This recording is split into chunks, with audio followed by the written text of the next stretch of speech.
Hello बच्चों, कैसे हो आप लोग। उम्मीद करता हूँ कि अच्छे होंगे।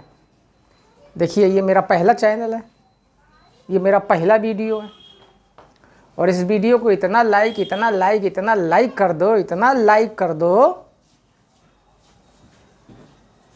कि बिल्कुल मज़ा आ जाए। तो देखो, आजकल सबसे बड़ी ज़रूरत क्या है? आज के समय में सबसे बड़ी ज़रूरत है पैसा, और पैसे से भी ज़्यादा ज़रूरी है अंग्रेजी। अगर हमारे पास पैसा आ रहा है और अगर अंग्रेजी भी अगर हमको आती है तो हमारी तरक्की जो है निश्चित है। नहीं तो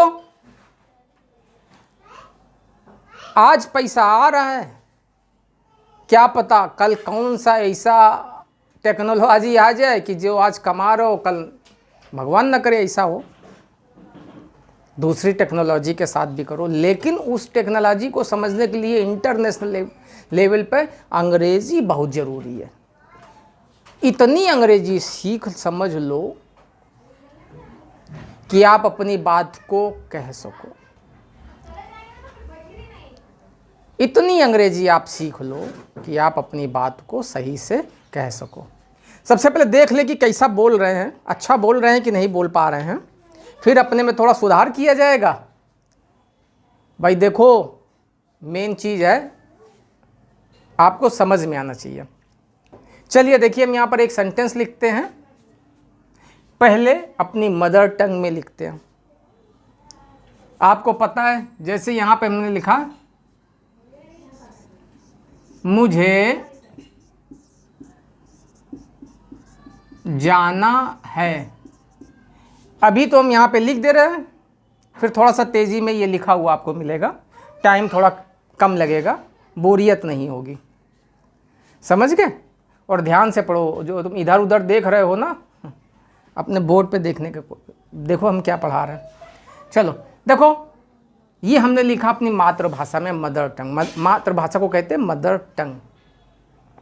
मदर लैंग्वेज मत कह देना, नहीं तो कहो मातृ से हो गया मदर और भाषा से हो गया लैंग्वेज। इस तरह का ट्रांसलेशन नहीं किया करो। नॉर्मली लोग ऐसे ही करते हैं,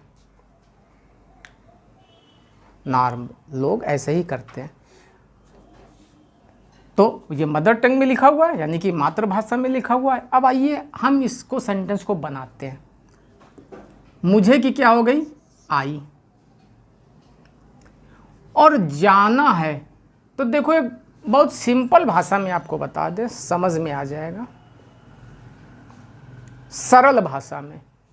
यहां पर हम एक नियम का प्रयोग करते हैं, हैव टू और हैज़ टू का। देखो बहुत आसान है, अंग्रेजी सीखना बहुत आसान है, आप भी सीख जाओगे। बस थोड़ा सा ध्यान देने की ज़रूरत है, घबराना मत। You don't need to think that you can't speak well. चलिए,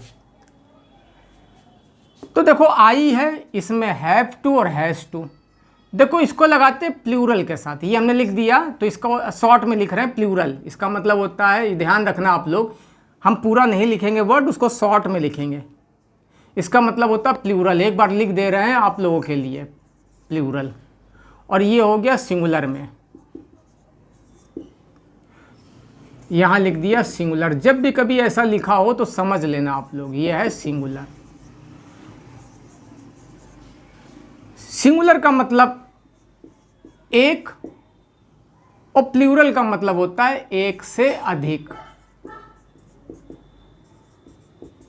अधिक। अभी हम आपको ये हिंदी में बोल रहे हैं, फिर इसी को इंग्लिश में बता देंगे। यानी कि वन, और इसको बोलोगे मोर देन वन।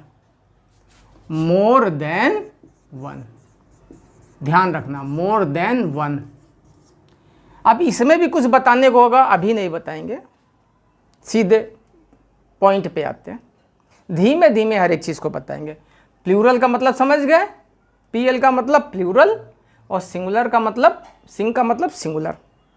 ठीक, क्या करें, अभी AC तो है नहीं, पंखा बंद करके वीडियो बना रहे हैं जिससे आवाज़ थोड़ी क्लियर आए, आपको ज़्यादा समझ में आए। पसीना हमें आ रहा है, कष्ट इसलिए उठा रहे हैं कि आपको ज़्यादा समझ में आए। तो भाई चैनल को लाइक कर दो यार, और समझ में अगर आ रहा है तो सब्सक्राइब भी कर दो। देखो आई, कुछ चीज़ों के साथ ध्यान रखना, जो आई के साथ हमेशा प्लूरल का नियम लगता है तो इस पर ये वाला नियम लगेगा, ध्यान रखना, आई के साथ प्लूरल का नियम लगता है। ठीक, और बाकी जो चीज़, बस इस बात को ध्यान रखना कि आई के साथ प्लूरल का नियम लगता है, बस ये बहुत इंपॉर्टेंट बात है, छोटी सी बात है लेकिन बहुत इफेक्टिव है, बहुत इंपॉर्टेंट है। क्लियर? अगर हमें एक चीज़ समझ में आ जाएगी तो ध्यान रखना हम दूसरी चीज़ भी समझ सकते हैं, और पहली ही नहीं आई तो कुछ नहीं आएगा ज़िंदगी में।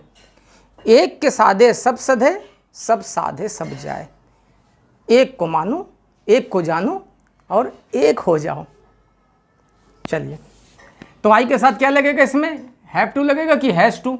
चलो, क्या? Have to. ठीक, हैव टू। अब टू के बाद जाना है, जाना, देखो जाना ये वर्ब है, समझना बेटा, जाना ये वर्ब है, जाने का मतलब होता है गो, तो ये है वर्ब। ठीक है, वर्ब, वर्ब को कहते हैं क्रिया।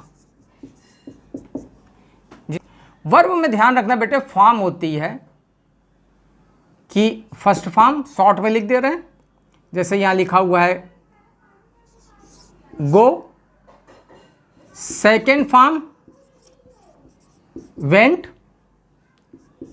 Third form gone, participle form fourth कह सकते हो गोइंग। तो देखो बेटा ध्यान रखना, जब कभी भी टू लगा हो, टू लगा हो तो मोस्टली ध्यान रखना, जब भी कोई चीज़ होता है तो नियम में कहीं एक आध बार परिवर्तन, दो चार बार हो जाता है, कुछ नियम अलग लग जाते हैं, लेकिन 95% वही होता है। समझ रहे हो? 90 to 95% जो बताया जाता है, कभी कभी अपवाद स्वरूप 2-4% इधर उधर हो जाता है, वो कोई कंडीशन लगी होती तब, वो एक अलग की बात है। नहीं तो हमने कहा कि टू के साथ हमेशा वर्ब की फर्स्ट फॉर्म आती और कहीं दूसरी चीज़ आ जाए, कोई एक नियम अलग हो जाते हैं, अभी बता दे रहे हैं आपको।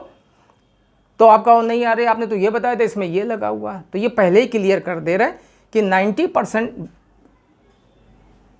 जनरल रूल चलते हैं, और जब कभी रूलों में कोई परिवर्तन होता है तो वो अपवाद स्वरूप होता है, वो कुछ विशेष परिस्थिति होती तब ऐसा होता है नॉर्मल। तो टू के साथ क्या लगाओगे इसमें? गो, वेंट, गॉन, गोइंग, क्या लगाओगे? गो। ठीक, अब हमारा ये सेंटेंस बन गया।